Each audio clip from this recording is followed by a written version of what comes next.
اس نے ہمیں پیچھے سے ہٹ کیا ہے ہماری ہائی روف کو، تو اس سے ہماری گاڑی میں کلا بازی کھائی ہے اور ہماری سے کافی نقصان پہنچا ہے. 5 سے 6 لوگ زخمی ہوئے ہیں اور جوار خان جو ہمارا پروڈیوسر تھا وہ کھال کے تحقیقی سے جا ملا اور ہمیں الوداع کہہ دیا. رفیع بتائیے گا، کیا زوار صاحب کی ڈیتھ کیا وہ موقع پر ہی شہید ہو گئے یا ہسپتال جا کے دم توڑا؟ وہ ان کو اسپتال لے کے جایا گیا تھا، میکسیمم جلدی سے جلدی جتنی جلدی لے کے جا سکتے تھے ان کو، لیکن جب وہ ہاسپٹل پہنچے ہیں تو ڈاکٹرز نے کہا تھا کہ ہمیں بیڈ ریسیو ہو گئے ہیں. گاڑی ہم دیکھ رہے ہیں مکمل طور پر تباہ ہو گئی ہے، کیا بہت زیادہ سپیڈ میں بس آ رہی تھی؟ جی وہ اوور سپیڈنگ کرتے ہیں، آپ کو پتا ہے جی ٹی روڈ پہ یہ بسیں آپس میں ریسیں لگاتی ہیں، اوور سپیڈنگ کرتی ہیں، تو اسی چکر میں اس نے ہمیں پیچھے سے ہٹ کیا ہے. ابھی اس وقت میں اپنے دوست زوار خان کی ڈیڈ باڈی لے کے واپس لاہور آ رہا ہوں، راستے میں ہوں میں. باقی جو کیمرہ مین ہیں ساتھ سب لوگ خیر و عافیت سے ہیں؟ جی وہ ان کو انجریز ہیں، کچھ کو مائنر ہے انجریز، کچھ کو تھوڑی سی زیادہ ہیں. ڈرائیور جو ہیں وہ ہمارے زیادہ زخمی ہیں، ان کو انیشل جو ٹریٹمنٹ ہے وہ دلوا دیا ہے، ان کو بھی ہم ساتھ میں لے کے آ رہے ہیں. بہت شکریہ رفیع، آپ سب لوگوں کے لیے ڈھیروں دعائیں ہیں، اللہ تعالیٰ سب کو صحت تندرستی عطا فرمائے. زوار صاحب کے لیے خصوصی دعا، اللہ تعالیٰ ان کے درجات بلند فرمائے. بٹ صاحب مجھے پاس تو الفاظ نہیں ہے، لیکن جس طرح سے آپ بس کی حالت دیکھ رہے ہیں، ضرور اس طرح کے لوگوں کو قرار واقع سزا دینی چاہیے. ضرور یہ آج ایک حادثہ ہوا ہے، انہی چیزوں سے ہم نے کچھ سیکھنا ہے. آج ایک گھر میں صف ماتم بچھی ہے، ایک زندگی گئی ہے، پورا خاندان ان کا جو ہے وہ کس طرح سے غم میں نڈھال ہوگا، الفاظ میں بیان کرنا مشکل ہے. اللہ تعالیٰ یہ میں آپ کو بتاؤں، آپ یہ دیکھیں، اور سب سے افسوسناک بات یہ کہ بس ڈرائیور یعنی کہ یہ فرار ہو گیا. اچھا وہ تو فرار ہو گیا، اور جو بس ہے آپ یہ دیکھیں اس کے اندر مسافر ہیں. اوورٹیک رفیع بتا رہے کہ اوور سپیڈنگ کے جا رہے. بات یہ ہے کہ یہاں پر ہائی وے پولیس کہاں پر ہوتی ہے؟ میرا ایک ہی کویسچن ہے، ہائی وے پولیس کہاں پر ہوتی ہے جب یہ بسیں سڑک کے اوپر اس طریقے سے اوور سپیڈ کر رہی ہوتی ہیں؟ اب بٹ صاحب ہوا یہ ہے اصل میں معاملہ کہ بس ڈرائیور سو رہا تھا، جس کی وجہ سے اتنی بڑی بس چلا رہے ہیں، اتنی بڑی رسپانسبلٹی ہے، مطلب اپنے ساتھ ساتھ دوسروں کی زندگی بھی داؤ پر لگ گئی. میں آپ کو بتاؤں، بس ڈرائیور کو تو چلیں جو سزا ملنی ہے اس کو یہ اریسٹ کریں گے، پکڑیں گے، کسی نہ کسی طریقے سے پکڑا ہی جائے گا. لیکن جو کمپنی ہے، میں آپ کو بتاؤں اس کمپنی کے مالک کے خلاف مقدمہ درج ہونا چاہیے. یہ اوور ٹائم کے چکر کے اندر بس ڈرائیور جو ہیں اوور ٹائم کے چکر کے اندر جو ہے نا وہ زیادہ کام کرنے کی کوشش کرتے ہیں، اور یہ معلوم ہوتا ہے ان کو، کمپنی کو معلوم ہوتا ہے کہ یہ ڈرائیور جو ہے گزشتہ 24 گھنٹے سے 48 گھنٹے سے 32 گھنٹے سے یہ سویا نہیں ہے. پھر بس آپ اس کو دے دیں اور آپ یہ کہیں کہ نہیں آپ نے اس کو اسلام آباد سے لاہور لے کے جانا ہے یا لاہور سے اسلام آباد لے کے جانا ہے. میں آپ کو بتاؤں ڈرائیور کے خلاف تو آپ کارروائی کریں. میں کہتا ہوں اس بس کمپنی کے مالک کے خلاف آپ کارروائی کریں. بالکل ایسے ہی ہے، کیونکہ اب جو زندگی چلے گی بلا شبہ وہ تو واپس نہیں آئے گی، لیکن اس طرح کے واقعات کو تو روکنا ہے نا آپ نے، جو چیزیں آپ کے ہاتھ میں ہیں. ہم نے فی الحال ایک بریک لینی ہے، بریک کے بعد واپس آئیں گے، ہمارے ساتھ رہیے گا.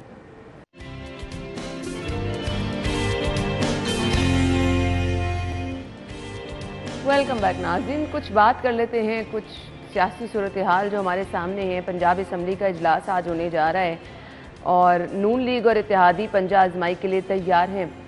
بیسیکلی ایجنڈا آج کے اجلاس کا ہے، بٹ صاحب سے جان لیتے کیا ہے اجلاس کا ایجنڈا بٹ صاحب؟ دیکھیں انا، ایجنڈا تو جو ہے وہ ڈپٹی اسپیکر کے خلاف تحریک عدم اعتماد ہے. اس کے اوپر آج خفیہ رائے شماری ہونی ہے، لیکن جو صورتحال پیدا ہو گئی ہے، صبح آج پنجاب اسمبلی کے جو سیکٹری کوارڈینیشن ہے عنایت اللہ لٹ، انہیں گرفتار کر لیا گیا ہے. جو پنجاب اسمبلی کے اندر ہنگامہ آرائی ہوئی تھی اس کے اوپر وہ عبوری ضمانت پر تھے، لیکن پولیس نے جو ہے آج صبح انہیں گرفتار کیا. اور اب جو ہمارے پاس اس وقت اطلاعات آ رہی ہیں کہ اسپیکر پنجاب اسمبلی اس کے اوپر مشاورت کر رہے ہیں. پنجاب اسمبلی کا اجلاس جو ہے وہ شاید وقت پر پہلے بھی نہیں شروع ہوتا، اب تو مزید اور آگے ہوگا. اور وہ یہ کہہ رہے ہیں کہ جب تک ان کو نہیں لے کے آیا جائے گا ڈپٹی اسپیکر کے خلاف جو تحریک عدم اعتماد کے اوپر اسمبلی کا سیشن ہے وہ ہولڈ ہو جائے گا. اگر وہ آ جائیں گے تو چلے گا، اگر نہیں آئیں گے تو پھر اس کے بعد دیکھیں گے. لیکن معاملات اسمبلی کے اندر بہت زیادہ آج خراب ہیں.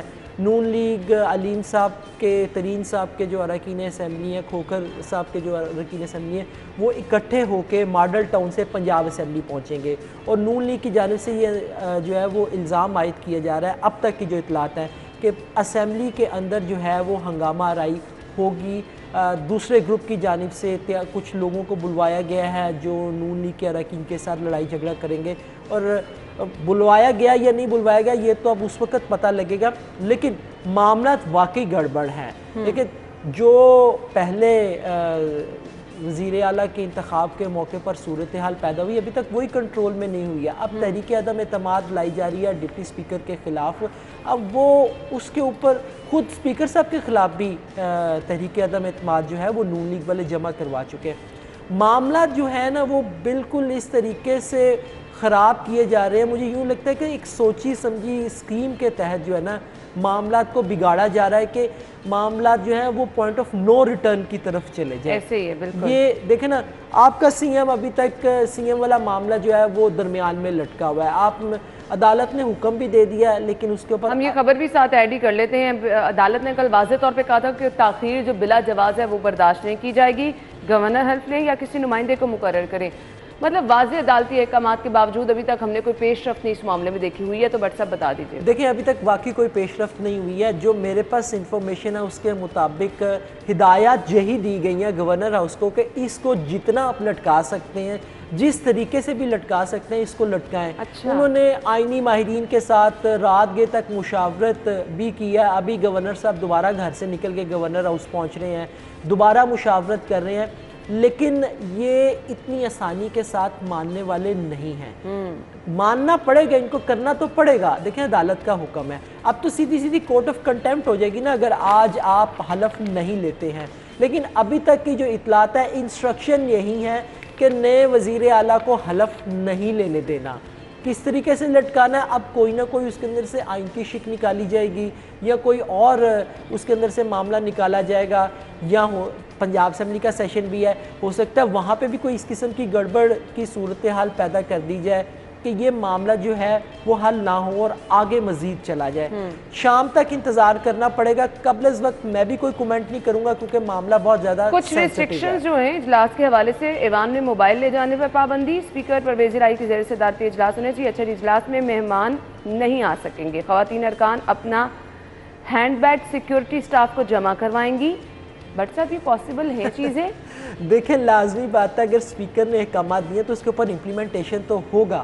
وہ اس لیے کہ پچھلی مرتبہ جو کچھ ہوا حالانکہ اگر آپ وہ ساری فوٹیجز نکلوائیں اپوزیشن نے جس طریقے سے بڑی تحمل کا مظاہرہ کیا نا میں آنیسٹلی بتاؤں میں نے نا اپنے کیریئر میں ایسا نہیں دیکھا کہ اپوزیشن اراکین کو اشتعال دلانے کی آپ پوری کوشش کریں اور وہ آرام سے بیٹھے رہیں. تھوڑا سا ہوا لٹل بٹ ہوا ہے. جب آپ کسی کے گریبان پہ ہاتھ ڈالیں گے تو وہ ریزسٹ تو کرے گا نا لیکن انہوں نے بڑی سمجھداری کا مظاہرہ کیا اس پوری سچویشن کے اندر اور آج بھی یہی توقع کی جا رہی کہ ایسا ہی. اب آپ ہینڈ بیگ رکھوا لیں اب آپ موبائلز بھی رکھوا لیں. موبائل کا یہ ہے کہ اندر کوئی گڑبڑ ہوگی تو اس کی فوٹیج نہ بنے فوٹیج باہر نہ جائے. جو آپ نے میڈیا کے داخلے کے اوپر پابندی لگا دیا ہے کہ اندر جو کچھ ہوگا اب میڈیا کو تو نہیں پتا نہ آپ نے اندر کیمرے لے جانے دینے ہیں نہ آپ نے پریس گیلری کے اندر کسی کو بیٹھنے دینا ہے. اگر کوئی غلطی کے ساتھ چلا بھی گیا تو آپ نے اس کو پکڑ کے باہر نہیں. اب اندر کیا ہو رہا ہے. اچھا یہ واحد پنجاب اسمبلی ہے کہ جس کے اندر اس قسم کی ریسٹرکشنز ہیں. میں یہی آپ سے پوچھنے لگی تھی وجہ کیا ہے ان ریسٹرکشن کی. کیوں اتنا میڈیا سے یہ چیزیں ہائیڈ کی جا رہی ہیں. جتنا مرضی ہائیڈ کر لیں بٹ صاحب یہ چیزیں چھپ سکتی ہیں. صرف مجھے یہ بتا دیکھیں نہیں چھپ سکتی کبھی بھی نہیں چھپ سکتی ہیں. خبر جو ہے خبر رپورٹر نکال لیتا ہے بالکل چیزیں نکل آتی ہیں فوٹیج بھی نکل آتی ہے فوٹیج بھی مل جاتی ہے. آپ اس طریقے سے نہ دے سکیں لیکن ایک تصویر 10 سیکنڈ کا ایک کلپ جو ہے وہ سب کچھ آشکار کر دیتا ہے. سندھ اسمبلی کے اندر دیکھ لیں کتنی ہنگامہ آرائی ہوتی ہے لیکن انہوں نے وہاں پہ لائیو کوریج کی اجازت دی ہوئی ہے. بلوچستان اسمبلی کے اندر بھی یہی حال ہے. کے پی کے اندر بھی آپ دیکھ لیں کے پی کے اندر بھی ریسٹرکشنز اتنی زیادہ نہیں ہے.